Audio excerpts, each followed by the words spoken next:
for on October 11th. Yes, it is. I pledge allegiance to the flag of the United States of America, and to the republic for which it stands, one nation, under God, indivisible, with liberty and justice for all.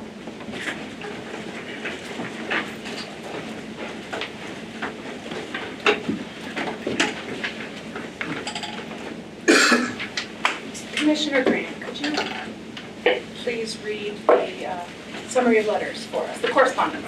Sure. So, from a resident regarding the police department, the resident wanted to thank the police department for hosting the senior picnic. Once again, everything was delicious. Thank you for all you do for the people of Simsbury. Resident to the police department, a group of senior picnic attendees wanted to thank all the officers who organized and attended. Friends who were first-time attendees still talk about the friendliness of all the officers. Thank you for being so caring, generous, and keeping us safe. From a resident regarding the police department and the fire department, this resident attended the Simsbury Meadow Performing Arts Show on September 8th. There was an unexpected storm that came through Simsbury that night. The resident wanted to thank the members of the police and fire department for their professional judgment in keeping all the attendees safe. End of correspondence. Thank you very much. We are moving to the approval of the minutes. We will start with the September 11th, 2003 minutes for the regular meeting. Do I have a motion to approve the minutes? Motion to approve the minutes from October 2nd. Do I have a second? I will second. Any discussion? Okay. All in favor of approving the minutes for the regular meeting on September 11th, 2023, say aye. Aye. Aye. Okay. You can raise your pens if you're Does it get an extra vote? Oh, no, we do not mess up the votes. Stop Bridgeport. Moving on to the approval of the October 2nd, 2023 special meeting minutes. Do I have a motion to approve? I move their approval. Do I have a second? Second. All in favor of approving the October 2nd special meeting minutes, say aye. Aye.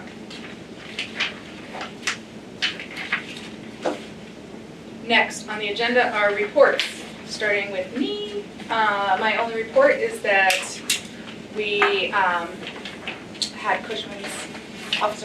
Sergeant Cushman's promotion ceremony today, and it was quite nice. It led its way through the middle school with chanting and a lot of signs and fanfare. So it was really fun. And then the actual ceremony was quite nice too. And I think Sergeant Cushman appreciated it. That concludes my report. So I will turn it over to the chief. Okay. Under personnel, we currently have 2 sworn members on extended leave and 1 working modified duty. All 3 sworn members on extended leave are assigned to the control division, so we're still seeing a continued shortage there. We also have 3 sworn vacancy positions that we're trying to fill. With the staffing shortage, we're at about 12 to 18% shortage on patrol. So we're meeting those minimum requirements by overtime for those shifts. Bruce Catania is moving along with the dispatcher training program well. Jared Emerzian, who we hired last month, is in the police academy, and that started last Friday. So we will not see him for almost 6 months. Does he ever pop in during those 6 months just to, so we remember what he looks like? Well, he's definitely in touch with Sergeant Lassard during that Okay. time. And he has access now to all of our orders and things like that online, where in the past you have to come in and get things, but he has access to all that. So, Okay. we may see him once or twice, but he'll definitely be in communication with some of the supervisors. And he's staying overnight there, right? So it was supposed to be, and then at the last minute they changed it to a commuter academy, so it will not be. So it'll be Monday through Friday, driving back and forth each day. Where? To Meredith. The 3 vacancies, we have some names in the hat. We do, they're just barely in the hat. Yeah. We're looking at some applications right now. Right. So we changed well over a year ago, maybe even 2 years, to a rolling open acceptance of applications. So we look at those every 2 weeks, look to see where we are, look at the grades, send out more information and try to get people in. And we just did that refresh earlier today or yesterday, and we do have some that are on their way into that hat. Yeah, great. Yeah. And then a follow-up here on the SRO position. Has that been filled, or are you still looking for a? Yep, it has been filled, yep. So we had interviews, which consisted of the police department and members of the school, and Mike Lantieri was chosen for that position by the interviews, made the recommendation. You know, we spoke with everybody in the command staff and felt that we're going to move Mike forward in that assignment, so he did start this week. Right. Yep. Can you pronounce his last name for me? Lantieri. Yeah. Mike An extra Lantieri. syllable in there sometimes. Yeah, so we're not sure if it's going to be Officer Mike with all the kids or what it's going to be, but he had some funny stories to tell today at Sergeant Cushman's promotion ceremony, because he's now been in the school for 2 full days, and the kids have already identified that it's not Officer Cushman, it's Officer Mike, and he'll be making his way through figuring all that out, but we expect that he will do a fantastic job. The newly promoted Sergeant Cushman completed his time in the schools and has been working through our sergeant training program, so he will shadow a sergeant here for a few weeks to try to figure out some of the expectations and how to carry out some of those daily things. He started on that whole training program beforehand because there's a lot of online stuff for him to do, and he's doing very well. The promotion ceremony for him today at Henry James Middle School was unbelievable, and WFSB was there to cover that, and they put together something that will hopefully be airing tonight at 5:55 p.m. If that time changes, I will let you know. But they have some footage from last week or the week before at one of our other schools. They did some interviews today. It was a very nice ceremony, so I think they'll show a really good program. Recent or upcoming events: the annual Spooktacular celebration sponsored by the Chamber of Commerce and hosted at the Simsbury Meadows Performing Arts Center will be this Sunday, October 15th, from 11 a.m. to 5 p.m. And we'll have a couple of our officers who are actively involved in the event, which we have done in the past few years. And any attendee can expect entertainment, costumes, food trucks, contests, and other activities. That's all that I really have. I think I told you at the last meeting that we were not given the Congressional Directed Spending Grant, so we will look for that again coming up in March. And we have not heard from the COPS grant award yet, but they responded to our inquiry about soon. You will hear soon. Hopefully that will be soon enough to roll into any potential budget. That's all I have for a report.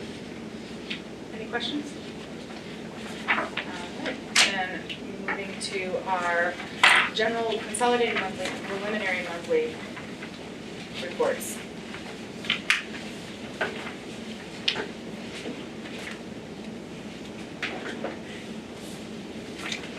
I had a question. We seem to have more intrusion alarms. Are those false alarms? Or have we had a lot more intrusions?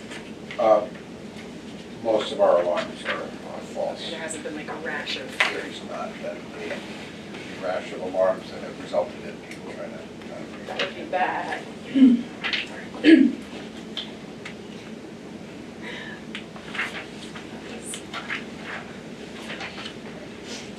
Sorry for the day. I don't have any other questions about our reports. Does anyone else? Anything you think we should know? No, except I think it was back in May or so, we had filled a rotating position in the detective division. so we had the numbers up to 3 in there. We've been at 2 and a sergeant in there for quite some time, and we were without a sergeant in there for a little bit as well. So we are up to 3, and it just happened to come at a really good time because it's not that our number of investigations or calls for service are increasing, but the complexity right now is pretty intense, whether it's following up on motor vehicle thefts or other domestic-related investigations. They've been extremely busy in there, so I'm glad that we were able to put somebody else in there. Who's number 3? Sam Robbins, Who's number 2? Kevin Morano, and Laura Devon. Yes. Yeah. So Lauren's been in there for several years. Kevin was put in there earlier this year, and then I believe it was like maybe around June or July. And Sam Robbins. Any questions? All right, moving on to our year-to-date budget reports. Questions?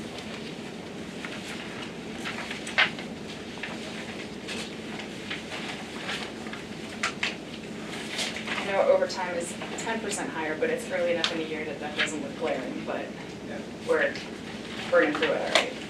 We are. Yep. And we have 3 vacancies.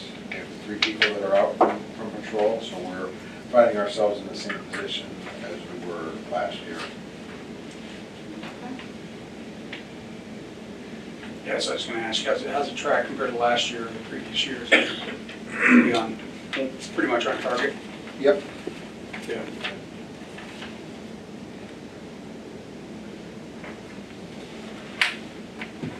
Any other questions? Okay. Then moving on to new business for the fiscal year 25 budget discussion. I'll turn that over to the chief. So after our last meeting, I submitted the capital non-recurring. I haven't heard back, and I don't expect to hear back for several weeks anyways. But I did find out that at the next Board of Selectmen meeting, they will be discussing the year-end assets, year-end savings request. And it looks like our request did go through, so they were following some sort of a process. Okay. What that is exactly, I don't know. So I'm glad that we put in 4 of those roadside cameras in the CNR, because it doesn't look like it would be likely that we will be able to use the year-end savings for those. If you recall, the year-end savings request for those were for 2 years. And I think that would have been a great sort of study period for us. And we would have also been, as it was brought up here, really helping the region too. It's really a much of a regional effort. So if that does not go through, the year-end assets, then we'll be relying on that CNR or a potential grant, which are few and far between. We'll be keeping our eyes out for that. And then sort of moving on to the operational side, a quick glance at the personnel side. If we were to have the same numbers, the same number of officers, the same number in records, in dispatch, we're talking a very little increase because we've had some departures. We've had people that have left, so we have some newer officers, and we have 3 vacancies. So it's a kind of a minimal increase. I think what we have to really consider is what we want to ask for personnel and how that works with the staffing study. And just kind of hash that out. Right now, we have 3 vacancies. We just filled the 4th vacancy that we had. And we're finding ourselves in the same situation we were last year with officers having to work more overtime and us being at sort of minimum staffing when it's not always ideal. But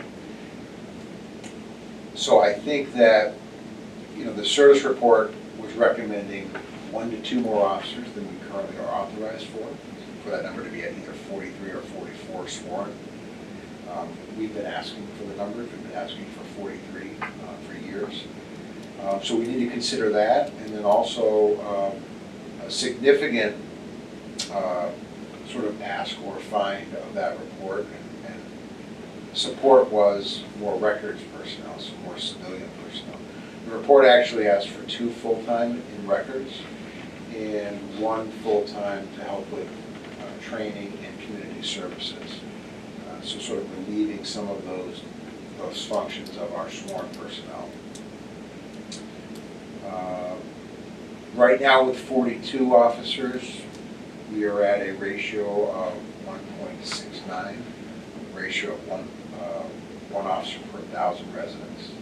And we've sort of looked at that number for probably close to 10 years now, and it's not a standard, it just happens to be what it is out there.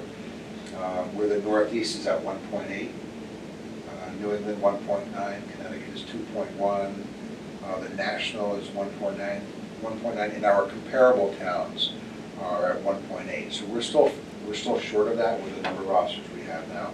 Getting to 43 or 44 would get us up to or close to that 1.8 for the comparable. We do have 3 members who are fully eligible for retirement next year based on number of years of service, 25 years. And then we also have 3 that have exceeded the age where someone would be eligible. It wouldn't be a full retirement, but they are eligible. So we've been trying to figure out really what the best game plan would be. And I kind of wanted to open that up for discussion or thoughts on it. I think we're having a really difficult time, and we're not the only ones finding officers to fill those positions. I think we should consider maintaining the course of our 42, potentially 43, and ask for another one. But we have not been able to fill these, and I don't see a rapid change over the next 6 to 8 months to be able to fill those 3 and then an additional one. So I think that maybe the way that we look at this for this next fiscal year is we focus on getting at least 2 full-time civilians to help with records and potentially a little bit with community services and training. See how that works, sort of working together. Focus on trying to fill our vacancies, and then if for some reason we were able to, we could possibly go back to the board and have discussions with them to look for that 42nd, or look for that 43rd or 44th, if we're able to fill the current ones we have. So I figure one of their concerns is going to be, we can't fill the positions now, why would we be taxing for positions that are not likely to be filled? But if we were able to, if there's a sudden change in things, we really should be at that 43 and 44 officers. Knowing that in the next couple of years, we've got the possibility of losing 6. Correct. And we're paying overtime. We're paying overtime. Right along. Right. And along with that paying of overtime, we're paying people to work overtime who really are interested more in their regular 40 hours a week. Not because they're not committed, but that really has been a shift we have seen now the last few years. So it's a stressor on the force. It is. Yeah. The service report used our 2019 numbers, right? Our 2019 data when they did their analysis. 2020 to 21, I believe. Oh, okay. Yeah. So I'm in full support of the 43 or 44 officers. I just think that we haven't been able to fill these. For the last 3 years now, we were at full staff for a very brief moment, and then we have not been able to fill. So I think that unless there's a big change in the number of applicants, the quality of applicants, I think we're going to be stuck with this for a while, and just funding and authorizing more at this point may not be in our best interest. But if we're able to talk to the boards about if we're able to fill these, because we have retirements coming up, because we can show that at least 2 years ago, data showed that we needed more officers and we're just getting busier, then do we cross that bridge if we have that opportunity? Could we do something like advertise the fact that we have a signing bonus of $10,000 for people who come forward here? Something non-traditional, something off the wall? So that has been a move across the nation for the last 2 or 3 years. It started during the pandemic. I think there are mixed feelings about it. I know that a lot of professions have done that, like the nursing profession has done that. And I think most of the applicants who have come here to Simsbury have wanted to come here because of what we saw today, the promotion process, because of the work that is here in the community. The benefits are definitely up there, but I would be hesitant to. But we're going nowhere. It's the same story every year. We gotta do something different. Yeah, the last few years, yeah, it definitely has been. We gotta think out of the box here a little bit somehow. But you compete, unfortunately, they're competing with departments that are now starting to get take-home cars, and the salary bump is, they're still, you got a patrol officer that jumps ship to from Hartford or somewhere else, they're bigger, they're making 6 figures starting. It's hard to compete with that, but Yeah. that's what we're up against. And it can also cause some, some discomfort and tension, among the ranks where somebody is getting a bonus and they didn't get it when they were hired I last know, year. but it's got, we gotta do something. We can't just be behind all the time and having overtime paid out all the time. Is there some headhunters that specialize in, this market that we just talk to about what can we do differently? It might. Yeah, so we're engaged in those conversations all the time, and we're not on an island. This is in the field. Any idea, the surrounding towns, where are they at? Are they fully staffed? Are they all kind of below where they need to be? But even though they're at 1.8 or higher, where are they in relation to us, I guess is what I'm getting at. Yeah, so there's been only one department that I spoke to in the last couple of weeks where they were at their staffing levels. Everybody else was significantly lower. Yeah. There's many departments that are in crisis mode right now, just because they are so low in staffing, and there's no quick fix. The candidate pool that's out there is not great, and there's just not a large number going into the field anymore either. So, then you narrow that down to a smaller pool of candidates, and now you have the whole state plus the state police all fighting for the same, people. Yeah. And so it becomes a challenge. So then you really have to find the candidate that wants to be here, as opposed to, they may go to other places that have different benefit packages or different opportunities or whatever. It's just, so we're looking for the candidate that wants to be here, that's going to stay here. And it doesn't do us any good to bring somebody in for a year and then have them go somewhere else because they're not happy here. I didn't know this is what it was going to be or whatever. So it's a big vetting process to make sure that it's a good marriage on both sides, and that. But even getting to that point has been a challenge, just because of all the different factors that are out there right now. But there's several agencies that are, like I said, are in crisis mode right now because they're just so far down. So I'm forgetting if it was last year or the year before that the legal status for police officers changed at the state level. And refresh my memory, please, on what that was called. Qualified immunity? Yeah, I'm sorry, just the legal, where the police officer, his or her legal footing as an officer changed. And I'm wondering if the state saw a decline in officer enrollment or recruiting as a result of that? And if so, then as a private citizen, I need to probably, let the leadership know. Yeah, I don't know if CCM or anybody has the actual numbers, but there were anecdotally several departures, retirements, people leaving the profession. Yeah. Not wanting to get into the profession. Yeah, That's the biggest problem, is nobody wants to do this job. yeah, I know. Because of the liability and what they see on TV and the shadow that's been cast over law enforcement in general now, nobody wants to do that now, so. Along Mike's idea of thinking outside of the box, we can't have work from home, which I know is often a draw for private companies. Is it possible to be a part-time officer? Like, is there a different way to fill some of the time? I mean, I don't know how that would work, that's what. So I really don't know what other jobs have the amount of liability that a police officer has. Right.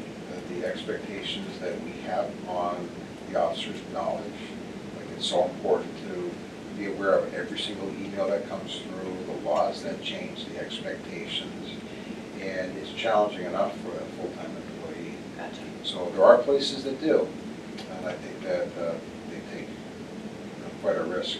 So it ups your liability. Yeah, that I would not suggest that we take. Most Connecticut is very few, I'm trying to think of any that have, there might be one or two that have part-time, more seasonal along the shoreline, maybe during like an old line or something like that, where they have a heavy tourist, population. In the summertime, they may have, but other than that, it's not typical to have part-time. But just because, it used to be, and then now it's gotten away from that, I think, because as the training requirements have increased, it just doesn't make sense. It's cost effective to, pay some, having somebody maintain all the certifications that they need to and the training requirements, it doesn't really bode well with having like a part-time. Once you do that, you don't have time to actually work. Right, Gotcha. it's, so even some of the other states that have been doing that, I know Massachusetts, I think, just changed some of their requirements to basically do away with the part-timers because of a lot of these different things. So the trend is definitely away from it. What if we offer them 10s? Maybe if they light up. Dang it.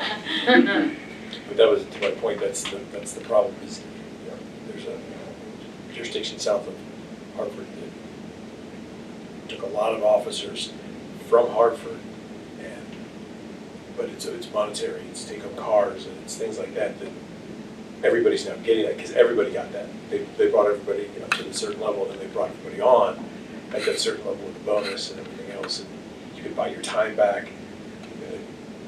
I don't know how they're sustaining that. It's ridiculous, but one town has done that. And I don't know how they're I don't affording know that. either, It's yeah. insane. But the turnover, even there, I was gonna say, is it working? Is it- I don't know that it is. I mean, short term it might be, but I know a few officers have gone down there and then they went somewhere else after like, a year or two. Yeah. So, it's, Because the grass isn't greener, they get down there and they're like, this is great, I'm making a lot of money, but they're either bored or for other managerial reasons, they don't like it and they leave. What about more dogs? People come for more dogs. So, we are continuing to do the sort of the traditional way of trying to reach out. We have a career fair that the community services officer will be at tomorrow. Our application is on Police app, so there's a blurb about our department, if anybody wants to look on that about it. And it's really a topic of conversation quite often for the meetings that we are at together and individually. Is that same lack of a large pool probably likely for the records and training clerk positions? I mean, are you hearing? I wouldn't think so. Because Besides a lot of places having difficulty hiring right now, no matter what field it is, I think we're still, like as a society, there. Right. But I would say no, that we would not have the same challenges Okay. of filling those positions. I would say that you guys have done a great job at keeping people coming in and even thinking outside the box in terms of who you guys are hiring. So I just want to make sure that, you know, that we do appreciate all the work that you have done in trying to keep the positions filled. It's almost as if you got to hire like 4 or 5 people at a time, right? To catch to be able to be behind the people for when those other people Yeah. retire. Yeah. So, but appreciate all the work that you guys have done. So, And that being said, as far as having difficulty in finding candidates, you know, more challenging anyways, the ones that we've found have been phenomenal. And I think we've hit the gold mine. I think, especially the last several ones that we've hired have been fantastic. So it's, you know, we're doing something right as far as getting, you know, the right people in place. It's just finding those, you know, and we're putting it out to everybody in the agency as far as word of mouth, because, you know, it's not just, we don't just have one or two people assigned to recruiting new candidates. The whole department is recruiter, as far as we're concerned. I mean, we're going to be working with these people for the next 25, 30 years. We want to make sure that we're bringing the right people in, quality people in, and it's incumbent upon everybody in the agency to, you know, to seek out those people and bring them in, and so. So we need to make a decision at some point as to whether we want to really put all of our eggs in the civilian basket, or if we want to look at civilians and sworn officers.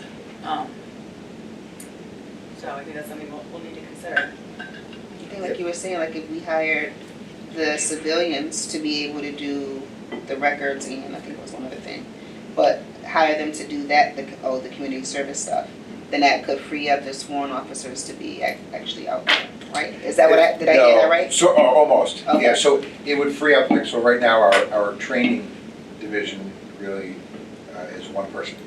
It's Sergeant Lassard. And we could provide a whole lot more hands-on training through him, but he is spending a lot of his time doing data entry and record keeping stuff, because we need to have all that stuff. So we don't have another person to enter that information and to gather that and do some of the research stuff. And with records right now, it's all civilian in there. We would like to try to work in, like, how do we have somebody from records watch some of our body camera footage and dash camera footage, because the amount of time that Lieutenant Christian is spending on reviewing that footage before we can go out on a release is incredible. And there certainly is a value from our perspective having somebody in that position to review that, because he's looking at it from a very different perspective than a records clerk. He's looking at it from what did we do right, what did we do wrong, what could we do better, where do we need to train. But some of those we don't have to. We don't have to really have maybe that level. So we're trying to figure out, like, how could that relieve some of that, but it wouldn't put more people out on the road having that. Yeah. So if in the next 6 months things get critical, like we pay 3 officers, throw in the towel, Yeah. you know, are there things that we can outsource, like Tamisha's saying, like fingerprinting or other tasks that you know, maybe we can offload? So what we have done in the past and we've had is we start pulling from some of our other assignments. We pull from our traffic enforcement officer. We take people out of the detective division. We've considered taking our community services officer out in years past. It's what we've done, and it's really, it's not a good move, but sometimes it's the best move that you can do. I don't think that we have ever been in a situation where we have asked for another body midway through any time, midway through, outside of the budget season. But I know other places have. So I think if we potentially planned that seed during this budget process, that we're having a hard time filling these. We still feel that we need more than the authorized number of 42. We're going to work our hardest to try to get those filled. And if we do, we may be coming back to you asking if we can then move forward and fill that next one. So we'll be out of the regular cycle. But I think, potentially planting that seed may be a good way to do that. Otherwise, like, so we feel like we're just spinning our wheels right now and not being able to hire. Where I think we can make a big jump forward with some civilians to do some of the work that's been way behind it. It falls hand in hand with our facility study and creating some more space here and working on other aspects. They can't really work a lot of overtime. We don't have any money budgeted for overtime for the records personnel. They are a small group, so if we have some more bodies in there, it can sort of relieve some of that stress I think that they're feeling, but also we can get more work done that's just been piling up. As the extra hour per day for the part-timer kicked in? That got declined, right? Never went through. Okay. I want to make sure that we did not get the extra hour, so. That's correct. Okay. So right now, records is a supervisor, full-time 35 hours a week, a records clerk, full-time 35 hours a week, and part-time, about 17 and a half hours a week. We have occasionally gone beyond that 17 and a half, and one example was during the pandemic when all the pistol permits came through, when we went like a 400% increase on those. We have a time frame that we have to get those out, we have to get those processes out, so we were able to authorize some more hours, but not on a permanent basis. So at this point, we'd be looking solely to add full-time and not to augment the part-time like we had previously.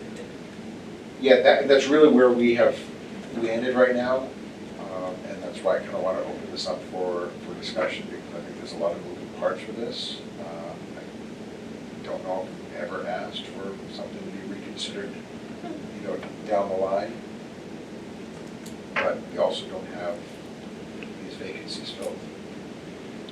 With this two civilians, so one is dedicated to records, and the other one, are they swing between records and training? No, so it's all kind of very closely related, because Right. they wouldn't be providing the actual training. They would be doing very similar work that records would be doing. So the short-term 5 to 8 year plan or vision for in records is having 2 workstations in there, and that would be where they're housed out of.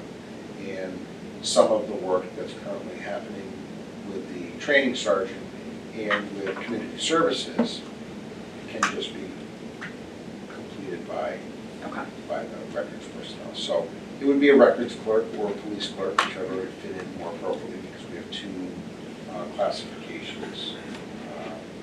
And also very similar work. It would be nice for one of them to be able to do fingerprints. I don't know if you recall, but up until 2015, we had another part-time position in records. And that gentleman did a lot of record stuff, but also was responsible for most of our fingerprints. And that allowed an officer to stay on the road. We tried to get that back, and we were never successful in that.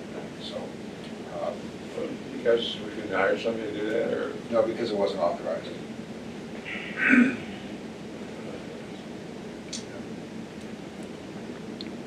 So I think that, I wouldn't call it a hybrid model, but I think that a lot of responsibilities, different responsibilities can fall into that records clerk or police clerk position, housed in the records division, to help out with training and community services, to help out with fingerprints, and the bulk of it to help out with records, some footage, camera footage, body camera,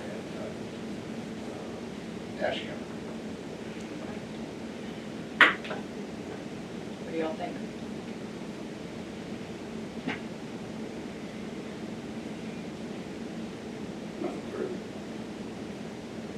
I mean, I think the civilians are important because that at least gets some of the physical space, like the records done and it's getting it through the system.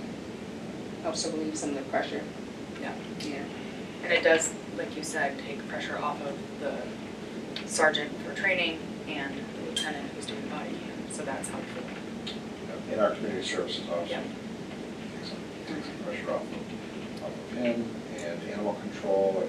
They end up doing a lot of data entry and stuff that they're time could probably be spent better out doing programs. I know they're both extremely eager to get out into the community and do these programs as much as they possibly can. And sometimes it's the record keeping that keeps them tied down.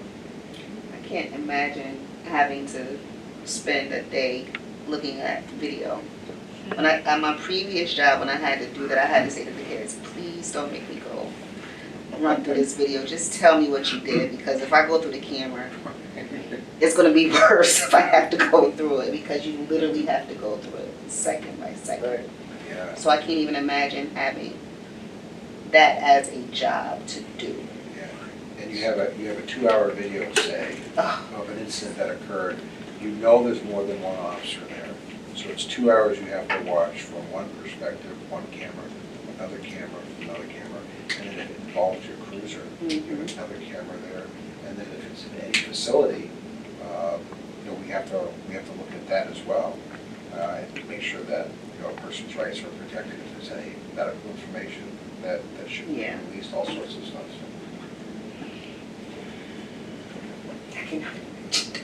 Good. Is there anyone out there, a consultant or somebody that we've talked to before about different things, but is there somebody that could help quantify the amount of increase in record requirements that have occurred over the last 5 years, 3 years, something, just to show the fact that, okay, maybe you had somebody who could handle records, but now records, and this one's more, and how are we gonna do that? Because that has happened, cameras have happened. Did that happen with the study when they came? Did they do that piece Yes, of it? yep, they did. Yeah. They did look at their records work. But I think can they do it so that somebody who's not, aware of all of this could, read a document and say, oh my gosh, look at this. There used to be 400 pages of records that were required once a year. Now it's 850, Yeah. and it's the same people doing it. So how, Yeah, it seems like the administrative burden is like exponentially Yeah. higher compared to what it was. And there are requirements, they're not just something that we like to see happen. Yeah. There are things that are required. Yeah. Yeah, to answer your question, I don't know. I think that would be quite a challenge, because although there are definite mandates that have come out, like we have to report certain things on an annual basis, and those usually increase every year, like the amount of things that we have to report. In and of themselves, they don't take a whole lot of time, but with all the other work, they do start to add up. I don't know if those would sort of get to where we're looking at, but records serves multiple purposes. They don't just take the physical or digital record and store it and keep it. They're actually part of our quality assurance. So the supervisors go through and they sign off, they review things, they sign off on them. But records has like a slightly different perspective sometimes on things, and they find things that probably should be in there, not facts and circumstances in any particular case, but other aspects. And then they have to go through and they have to figure out, for their record keeping and reporting, for our reports and for the state reports, where does this fall under? Is this a drug crime offense as well as a domestic offense? Because the officers don't necessarily do that, where records does. But I will talk with records personnel, see if they have any ideas on how we could sort of quantify some of those changes over the years. When Mike said mandate, that reminded me I wanted to ask a question. But I'll let you guys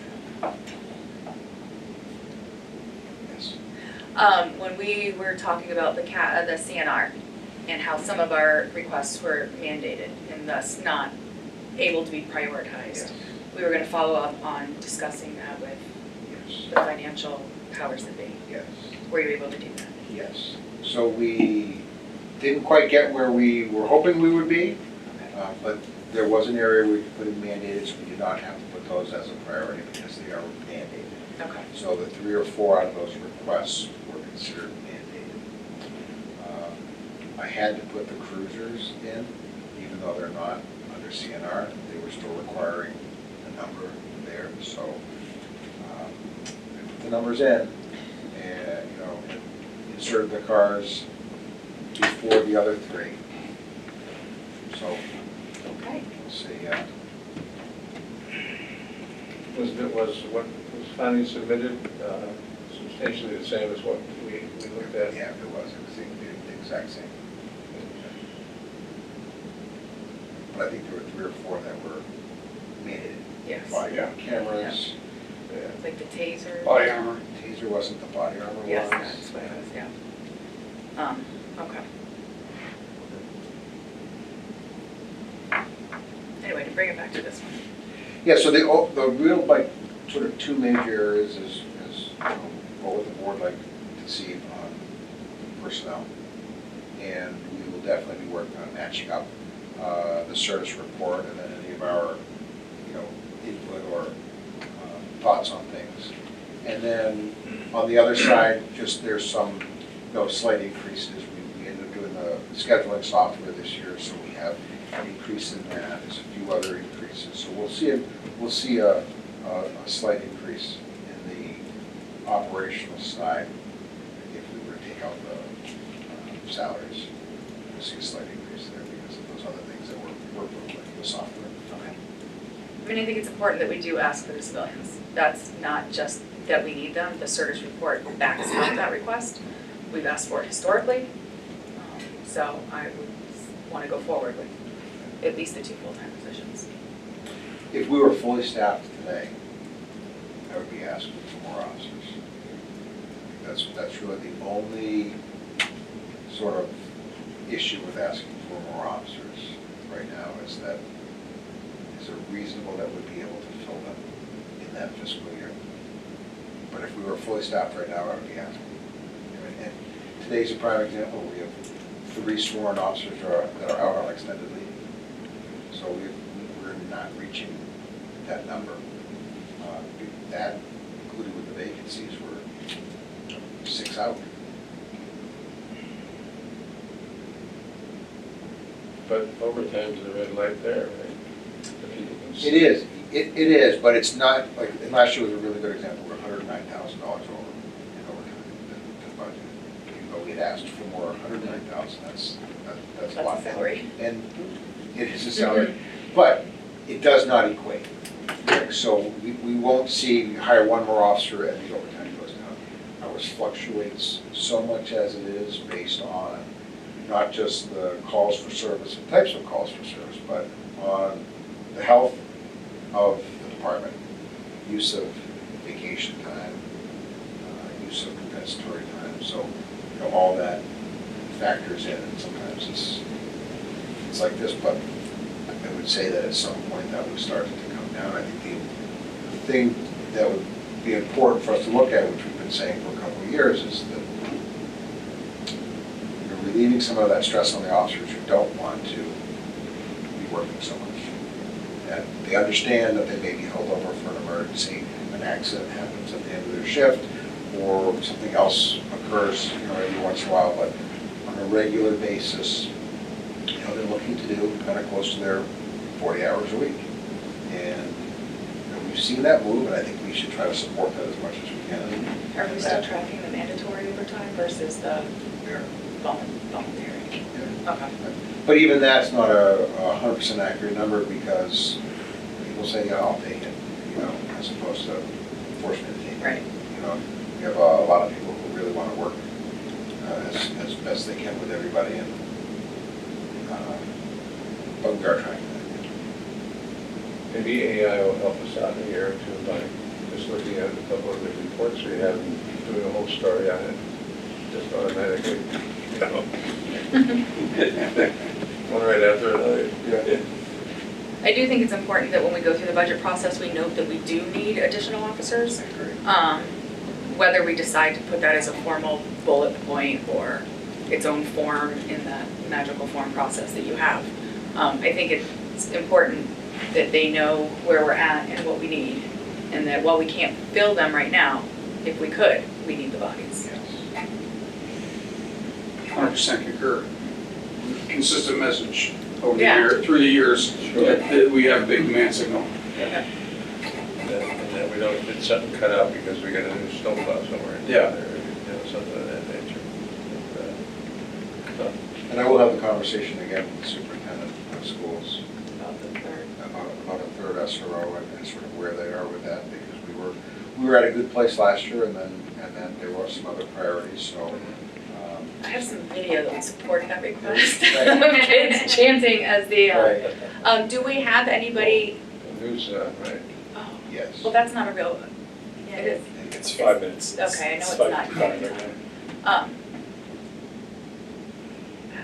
Do we have a new person or the other candidates that were interested in the SRO position? Are they going to be backfilling like Officer Mike has so that they have exposure, and then if we get that third position, they would be well-versed in what it means? Yeah, I think it's been a good process so far where people have been able to get a sense of what it's like to be an SRO, and they volunteered to want to be part of that, which is fantastic, because a lot of people they don't get into policing to say, I want to be in a school. And once they're there and they see, the great response from everybody there, and what a great position that is. It has sparked some interest, and that's how Mike is in there now, because he voluntarily wanted to be part of that rotating in when there was a vacancy, and we do plan on continuing to fill Okay. any vacancy as best as we can in either of the two positions right now. And we do have a small pool of people That are that interested. constantly opens up. So they would come to us and say, yeah, I didn't put in for it 3 months ago, but I've been thinking about it, would like to. They'll have the opportunity. Okay. I just don't want to get caught on our back foot if it turns out that the school board wanted to proceed with that position. Yeah. I'd like to have some people in the hopper. Yeah. Well, that's my 2 cents. All right, so what's the next step on the budget? When do we need to formally formalize a formality? Formally in November, I think we should have it. Okay. We should have, for our November meeting, we should have that kind of buttoned up. So in November, you'll present something, we'll vote on it. We also need to look at our dates for our upcoming meeting schedule.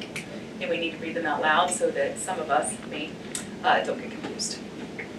The budget itself does not have to be Don't get submitted. confused. The budget itself does not have to be submitted until December, so we do. Okay. So I think it's a good course to look at sort of the really fine numbers in November. If there's anything that we have to really get back to, then potentially we have another meeting. But So we need to have our meeting with the Board of Selectmen where we present our budget, but we don't know who the Board of Selectmen are gonna be. Nor, well, I mean, we do know who our town manager is gonna be, but they're not here yet. He's not here yet.